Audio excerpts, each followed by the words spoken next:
My best friend, Charles 28M, and I have been friends since we were 8 years old. We were on all the same sports teams. Each our parents basically consider the other family. I was invited on every one of his family vacations and vice versa. We graduated high school together in 2014 and were roommates all through college. He was the best man in my wedding. God, it hurts so much. As painful as this is, losing my wife, Moira to 7F, is even worse. She was my everything. We met 7 years ago, started dating shortly after, have been married for 4.5 years now. I keep running through my mind. How did I lose her? What did I do wrong? I haven't let myself go. I plan dates and vacations. We are doing well financially. We have little fights but nothing big, and we always make up and do better going forward. I'm willing to say I'm sorry. I learn from our conversations. I listen. We have a healthy and active sex life. We split the work around the house. I just don't know how this can happen.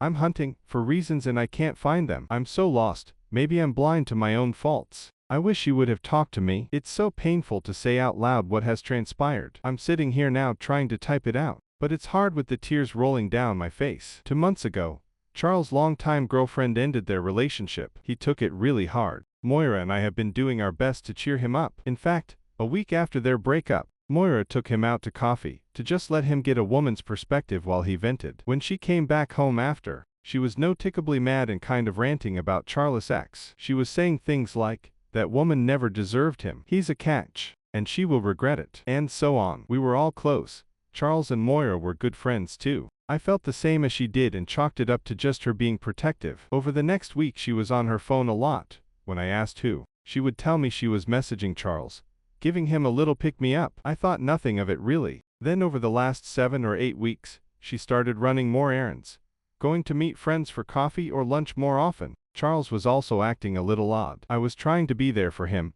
especially early on. I would invite him over, or just text to see how he was doing. Over the weeks his messages back got shorter, with more time between. He came over less and less. I assumed he was just coping in his own way. This last Tuesday, I was on my way home from work, when Charles texted asking me to stop by. I told him I'd be right there. I was excited because I thought he was back, and just wanted to hang out or work on something together. I arrived and tried to make some references to our inside jokes. I laughed a little, but he just smirked and it looked like he had tear form in his eye. He motioned for me to follow him into the living room. Moira, my wife, was sitting on the couch. When I entered the room she burst into tears. I immediately went to comfort her, thinking something bad had happened, like someone had died. Before I could get to her, Charles said, "Eric, wait." Moira at the same time put her hand up as if giving the signal to stop. Charles let a tear fall down his face, and said, "I am so sorry, I don't know how to say this. Moira and I have fallen in love." I felt the color run from me. My heart actually physically hurt. I wasn't sure if I was hearing this correct. Moira just started repeating, "I am so sorry." The two of them were both just apologizing profusely. Then they started, "We know it is wrong. We know it's not fair, but we are in love, and we can't deny it. We didn't mean for this to happen, but it did. We still care for you. We still love you. You don't deserve this. We regret what has happened, but we want to be together." Everything was, the room was spinning. I was having a full-blown panic attack. It felt like dying. I started begging them to tell this was a prank, a joke. Please. I don't care if you're filming this. I don't care if you share it to the world. Just please let this be fake, please. I was hysterical in this moment. Moira put her arms around me and tried to comfort me, and I let her. I just cried. When I calmed down, they repeated, it was real. They loved each other. They wanted to be together. I asked the how, the when, the why. After his breakup, they just felt this spark at that coffee meeting. Before they knew it, the spark was an inferno. They said they tried to fight it, talked about how unfair it was to me, how wrong. Then Sunday, when my wife told me she was meeting a friend to shop, she actually came here to his house, and they made love for the first time. At that point they said there was no going back. They had to face the reality of their love, and that meant they had to come clean to me. I ran at that point. I got in my truck and I returned home. Moira followed behind, without Charles, about 10 minutes later. When she entered I asked, "Why did you follow me?" She said, "Because I love you, and I don't want you to do anything permanent." I broke down again, and begged her not to do this. Begged her to have me back. She cried hard and apologized so many times. I asked over and over again what I did wrong. What did I do to drive her away? She just kept saying things like, "You've done nothing. You have been an amazing husband. I am at fault. I have failed you and fallen for him. We are in love and I can't stop it. It's not you. It was never you. You deserve great love, and everything that comes with it. I'm so sorry I failed to give you that, and never will be able to. Once I was calm again, she packed 2 large suitcases with most of her stuff. She left that day. She moved in with Charles. In the past week, I have received multiple apologies from both of them. Moira has been trying to check on me, telling me she loves and cares for me, and that she's here if I need her. I've left them mostly ignored. Moira told me she was extremely worried about me, and asked for me just to confirm I was physically okay. I did send back, yes. Then felt bad about responding. She didn't deserve to know. Both Charles' parents and Moira's parents have called me this week. I answered both calls. The calls were very similar. The gist was they love me, care for me, and are so sorry. They are angry, disappointed, and hurt by their child's actions. They won't cut them off or anything, because they love their child, but they can't look at them right now. My family has been supportive, but they live pretty far away. My mother dropped everything and came to be with me for 3 days, but had to go back for work. My little brother has been checking in, but he has the emotional depth of a tin can. I still appreciate his efforts. I don't know how I'm going to survive this. It has changed my entire outlook on life. How could this happen? We had a great marriage. I know everyone thinks they do, but we really did. I tried. I really tried. Moira has said so many times that I did nothing wrong, that I was everything and more. But this still happened. If you can do everything right, and this still happens, then it is inevitable. I'm so hurt. If the 2 most important people in your life can betray you, how can anyone trust anyone? Monday, just as work was ending, this somewhat official-looking person came in and presented me with divorce papers. I went home and just sat there staring at it for the longest time before opening the envelope. I finally did. I guess you could say she's being generous. I get the house. No split. No buyout. I don't want it. We bought it just 16 months ago. I remember that day, the process. We were so excited, so happy. 3 bedrooms because when I turned 30, we were going to start having a family. At least 2 kids. The work we did to this place. These walls are the colors she picked out. His and hers. Sinks in the bathroom we installed together. I can't keep living here. Too many memories. All the cookouts and game nights with Charles. In my lower moments, I just want to burn it down with me in it. The rest of the stuff in the papers is straightforward. She took all of our small amount of credit card debt. She left me $11,000 of the savings, taking only $3,500. I guess she's trying to literally pay for my pain. Amongst the papers was a note written by her. Another apology and request to talk. Also a warning that her and her brother, Kevin, would be by Tuesday to collect the rest of her things. When I got home after work, they were all there waiting for me. There were 2 trucks. Moira and Kevin were waiting on the front porch. I could see Charles, 28M, was parked across the street and sitting in his truck. I walked up and Moira looked like she was going to cry again.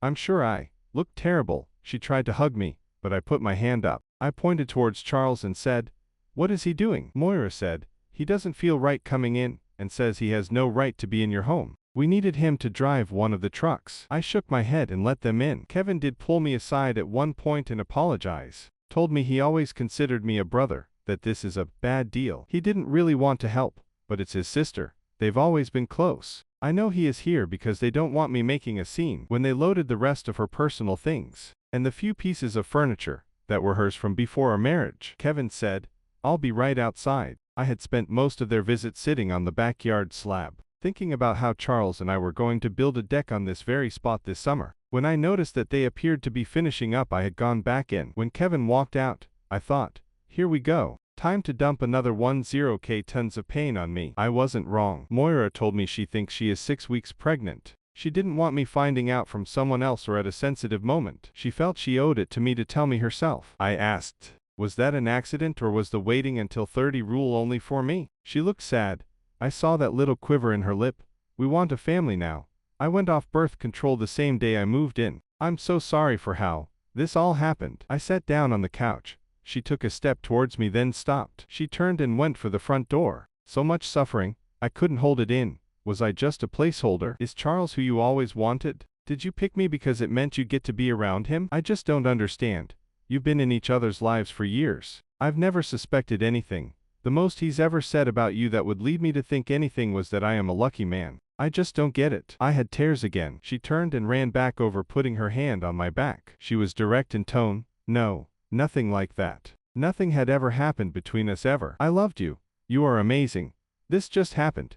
It just happened. I'm sorry. It's so wrong. But we can't stop. I'm so sorry. At that point she turned and ran out of the house in tears. I'm left here, alone, picking up the pieces of my own shattered life. I, Eric 35M, was betrayed by my best friend Charles, 35M, and my then wife Moira, 33F. In the years since then I have tried to move on and have a life. I just can't get past what happened. These two I cared for more than anything else in my life. I was a good friend and a great husband. They even said so themselves. If this can happen despite me doing everything right, how can I ever trust anyone again? I haven't been able to. I have attempted to date a few times. Each time I have sabotaged the relationship from the start. My mind can't help but think the worst. To give an example, I was dating this woman, Amelia. We were really hitting it off in those 3 weeks. She canceled plans on me late one night, but said she would message me later. I sent a few intrusive texts asking where she was going and why so last minute. She ignores me that night and I have a panic attack. The next day she asked me out to lunch, and while we were there she told me she felt I came on a little strong and controlling the night before. She had a family situation, and it wasn't really my business considering we've only been dating 3 weeks. I broke down a bit and told her I had some past trauma that left me with extreme trust issue. I said I was sorry, but she decided to end things, saying she wasn't in the place for that kind of relationship, given her own dealing with past exes. This is pretty much how all my dates end eventually. I don't really have friends anymore. Most of my mutual friends with Charles or Moira chose me, and cut them off when the whole situation went down. I was broken though. I didn't want to do much. I appreciated the few pop-ins and calls. I just wasn't the same person. Eventually I drifted from them all. Some of them even went back to being friends with them. I've done well at work. There's nothing to distract me from work. I am in incredible physical shape. Therapy has not worked. I've been to 3 different therapists. I see my family when I can, but they can only do so much. That brings me to the point of this update. I ran into Charles and Moira. I went to the mall recently. Holiday season is usually the only time I ever go there. I came out of a store, turned right, and there they were. 2 sons with them. One looked to be about 5, the other in a stroller about 2. We met eyes, and I froze. Moira just said, "Eric." I turned and went the complete opposite direction at that point. As I was fleeing, I heard a fast approach and Charles yelled, "Eric, wait please." I don't know why, but I stopped. Moira and their 2 kids were still back standing in front of the store. I could see concern on her face. Charles began, "I know it doesn't mean much, but I can't say how sorry I am still. We still think about you. We still hurt for what we did to you. I know you can't forgive us, nor do we deserve it. Let me start over. I ran into your brother, maybe 6 months ago. I asked about you and he had some choice words from me. He was always a hothead." He chuckled and looked at me sheepishly. I think hoping I would respond in any way. "He told me that we destroyed you, that you haven't moved on, you have a hard time meeting people, dating." He really chewed into me and told me what a piece of shit I was. "I hate seeing you like this. I'm sorry. Please get help. You deserve everything and more. Don't let what happened consume the rest of your life, please." He choked up during that last sentence. I had been looking down while I listened, but at that point I decided to look up into his eyes. "Are you happy?" He looked stunned. "Yes, we are happy, but we still hurt for what happened." I said, "You hurt? Do you remember how I was really into Reddit?" He smiled. Yeah, I do. You used to talk all sorts of stuff, and send us links to all those crazy stories and funny posts." I continued. "I got into all the support for betrayal subs after you both left me." His smile erased. I heard the perfect analogy while in those. Imagine you are riding in the back of car. The 2 people you love and trust the most are in the front. Everything is going fine. Then suddenly they start accelerating really fast. They are swerving all over. Then one slams the gas to the floor while the other yanks the wheel hard to the right. You smash into a tree at full speed. After the accident, the 2 people who wrecked the car get up, walk off, a few minor cuts and bruises. You on the other hand, you're in the ICU. You're not sure you're going to make it. You've lost a limb. Your body is destroyed with broken bones and failing organs. It takes years of rehab to even walk again, much less run. But the drivers, they're fine. They feel a little guilty over the wreck, but otherwise they just get to keep on going. That's my reality. You hurt, fine. I will never be the same. No amount of counseling, no amount of time will ever be enough, and believe me, I've tried. Remember that the next you're hurting over it's not what happened. It's what you both did to me." I walked away at that point. They didn't follow, didn't try to talk. Just another day in hell. I, Eric 59M, attended my 40-year high school reunion. I can't believe that much time has passed. I have so little to show for it. I have money, And that's about it. I could retire any moment, but I don't, because then I don't know what I would do with myself. I gave up on finding someone a long time ago. After my last post, linked above, I sulked for 2 more years. My family was pressuring me to get out there, so I did. I was wealthy. I was fit. I had no trouble meeting women. I just didn't feel anything for them. We would date for a while. I wouldn't freak out like I used to. I just wouldn't commit to anything. Not really. Anyway, I always kept myself closed off. Sex was fine. Feelings weren't. They'd always pick up on this and things would end. As I passed 40, my family really intervened. It seemed like everyone in my life, which wasn't many people, wanted to set me up with the future Mrs. Stan, my last name. I realized I should try. I met a woman, Trish. She was nice and driven. I put the effort in to act like I thought I should. She was no dummy though. She could tell I wasn't really in. It came to a head in a big argument about a year in. That was my last relationship. 16 years ago. My little brother died 2 years ago. I still miss him. My parents have been gone for a few years now too. I think these are the things that made me go to the reunion in the first place. After all this time, I needed to socialize, if even for a only night. I was not going to go at all out of fear that Charles, 59M, and Moira, 57F, would be there. But I got over it. For the most part it was relatively tame evening. I conversed with a few people I remembered from high school, but mostly spent a large amount of time sitting at a table by myself. As the night went on, Dukes came by and sat next to me. We weren't close friends back in HS, but he was always friendly. Man could talk to anyone. That's probably why he took up the mantle of organizing this thing. Dukes, man, Eric, you've barely aged a day it seems. We're all pushing 60 and you look like you're south of 40. Me, yeah. I hear that all the time. I take care of myself, and I'm lucky. I can't remember the last time I was sick. Dukes, guess old Chuck couldn't make it after all. I looked at him, a little surprised. I guess not. We haven't spoken in some time now. Was he supposed to? Dukes? Oh, my apologies. I remembered you two were tight back in the day. I figured you still were since he called me to ask if you had our SVPD. Me, he did? Did he say anything else?